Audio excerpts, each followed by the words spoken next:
TV భక్తి సమాచారం WhatsApp ఛానల్లో జాయిన్ అవ్వండి. అన్ని విశేషాలు ఎప్పటికప్పుడు తెలుసుకోండి. నమస్కారం. ఆండాళ్ తిరువలిగలే శరణు. 8వ పాసురం. கீழ்வானம் பெல்லன்று எருமை சிறவீடு மீவான் பரந்தனக்கான் மிக்குள்ள பிள்ளைகளும் போவான் போகின்றாரை போகமால் காத்து உன்னை கூப்புவான் வந்து நின்றோம் கோது குலமுடையா பாவாய் எழுந்திராய் பாடிப்பறை கொண்டு மாவாய் பிளந்தானை மல்லரை மாட்டிய தேவாதிதேனவே சென்று நாம் சேவித்தால் ఆవాహయర్ రాయందు ధరులే రంబావాయ్. ఈ పాసురంలో ఆండాళ్ తల్లి ఎంతో చక్కగా మరొక చెలికత్తెను నిద్రలేపే క్రమంలో అద్భుతంగా వర్ణన సాగుతుంది. తూర్పు దిక్కున అంతా కూడా తెల్లగా వ్యాపించి ఉంది. తెల్లవారిందని దూడలు మేతకు బయలుదేరాయి. మరి మన తోటి పిల్లలంతా కూడా వ్రతాచరణకు ముందుకు సాగిపోతూ ఉన్నారు. అలా వెళ్ళడమే ఉత్తమమని వారు భావిస్తూ ఉన్నారు. శ్రీకృష్ణుడిని చేరటమే ఫలము అని వారు భావిస్తూ ఉన్నారు. మరి అలా వెళ్ళే వాళ్ళందరినీ కూడా ఆపేసి నీ ఇంటి ముందు ఆగి నిన్ను కూడా మాతో పాటు కలుపుకొని ముందుకు వెళదామని ఉన్నాము, లేచి రావమ్మా ఓ లలన అంటూ కూడా ఎంత ముద్దుగా, ఎంత వయ్యారంగా, ఎంత చక్కగా, ఎంత సాత్వికంగా ఆ మేల్కొల్పు అనేది సాగిపోతుందంటే వర్ణనాతీతం. అలాగే శ్రీకృష్ణుడు మన వ్రతమునకు పరా అనే వాద్యన సాధనం ఇవ్వటానికి సంసిద్ధంగా ఉన్నాడు. మరి ఆ పరంధాముని గుణగణాలను కీర్తిస్తూ మేమంతా కూడా ముందుకు సాగిపోతున్నాము. కేశి అనే రాక్షసుని సంహరించిన వాడవు, అలాగే మల్లూరకము అనే రాక్షసుని మట్టు పెట్టిన వాడు. మరి అటువంటి వాడిని మేమంతా కూడా కీర్తిస్తూ మాకు ఆనందం కలుగచేయు, నీలో చేరుటకు మేము సంసిద్ధంగా ఉన్నాము, ముందుకు సాగిపోతున్నాము కృష్ణ అంటూ కూడా మేము ప్రార్థిస్తున్నాము. మరి ఇలా ఆయన ప్రీతికై, ఆయన మెప్పుకై మేము చేసే ఈ పనులను చూసి అయ్యయ్యో మీ దగ్గరికే నేను వద్దామనుకుంటున్నానే, మీరే వచ్చారే, మీ కోరిక ఏమిటో చెప్పండి తీరుస్తాను అని కృష్ణుడు మనల్ని ఆదరిస్తారు. మరి మేమంతా కూడా ముందుకు సాగుతున్నాం, నీవు కూడా లేచిరా లలన అంటూ కూడా ఈ 8వ పాసురంలో చాలా చక్కగా ఆండాళ్ తల్లి చక్కటి పదాలను ఏర్చి కూర్చి స్వామివారికి సమర్పిస్తుంది. ఈ పాసురంలో మనం తెలుసుకోవాల్సిన విషయాలు చాలా ఉన్నాయి. ఇక్కడ ప్రకృతి వర్ణన అనేది సాగుతుందన్నమాట. తూర్పు దిక్కున తెల్లగా వ్యాపించి ఉంది అంటే ఏమిటి?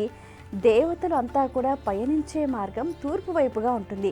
అది ఎప్పుడూ కూడా మనకు విజయాన్ని అందించే మార్గం. అందుకనే ఏదైనా ముఖ్యమైన కార్యాన్ని వెళ్ళేటప్పుడు కూడా తూర్పు దిక్కున వెళ్ళండి అని చెప్తూ ఉంటారు. అలాగే తెల్లని కాంతి వ్యాపించి ఉంది అని చెప్తూ ఉంటారు. అంటే ఏంటి? సత్వగుణ సంపన్నమైన వాతావరణం అనేది సమృద్ధిగా ఉంది అని. అలాంటి వాతావరణంలో ఒక వ్రతాచరణకు మనం సంసిద్ధమైనప్పుడు మనలో కూడా సత్వగుణం అనేది పెంపొందుతుంది. రాజస తామస గుణాలన్నీ కూడా క్షీణించిపోతాయన్నమాట.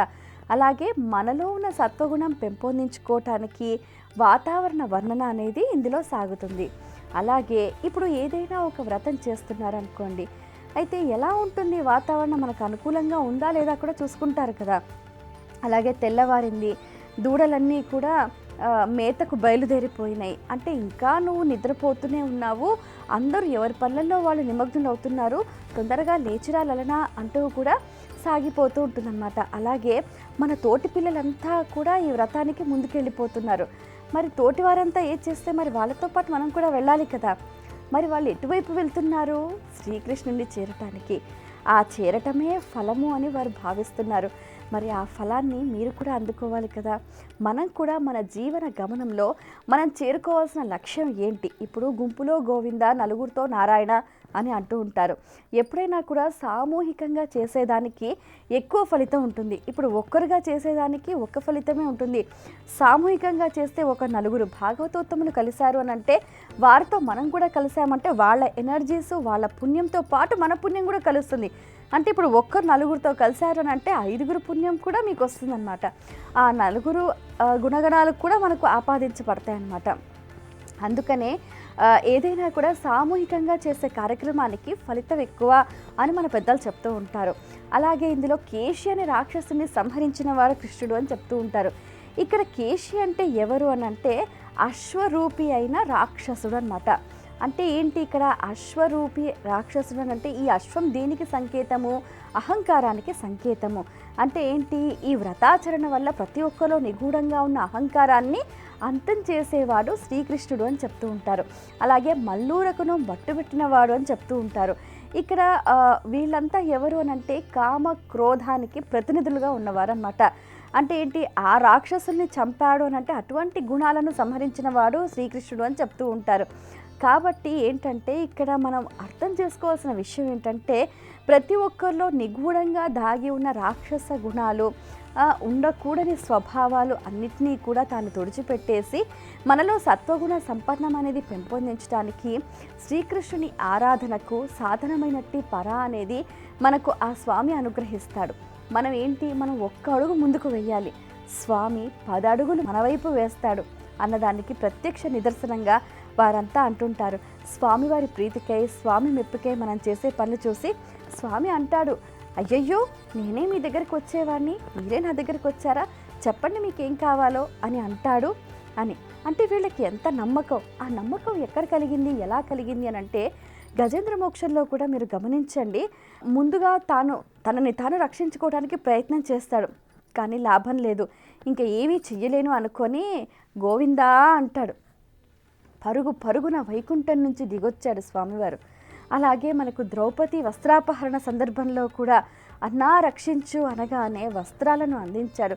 ఇలా మనం ఒక్కటి అడుగు ఆర్తితో వేస్తే చాలు స్వామి పరుగున వచ్చి మనల్ని రక్షిస్తాడు. అందుకనే చెప్తారు కదా, నేనే మీ దగ్గరికి వచ్చేవాడిని కదా, మీరంతా కలిసి నా దగ్గరికి వచ్చారో, ఏం కావాలో చెప్పండి అని అంటాడు అని. అది నిజము, అది సత్యము. అందుకనే మనం స్వామిని చేరుకోవాలి.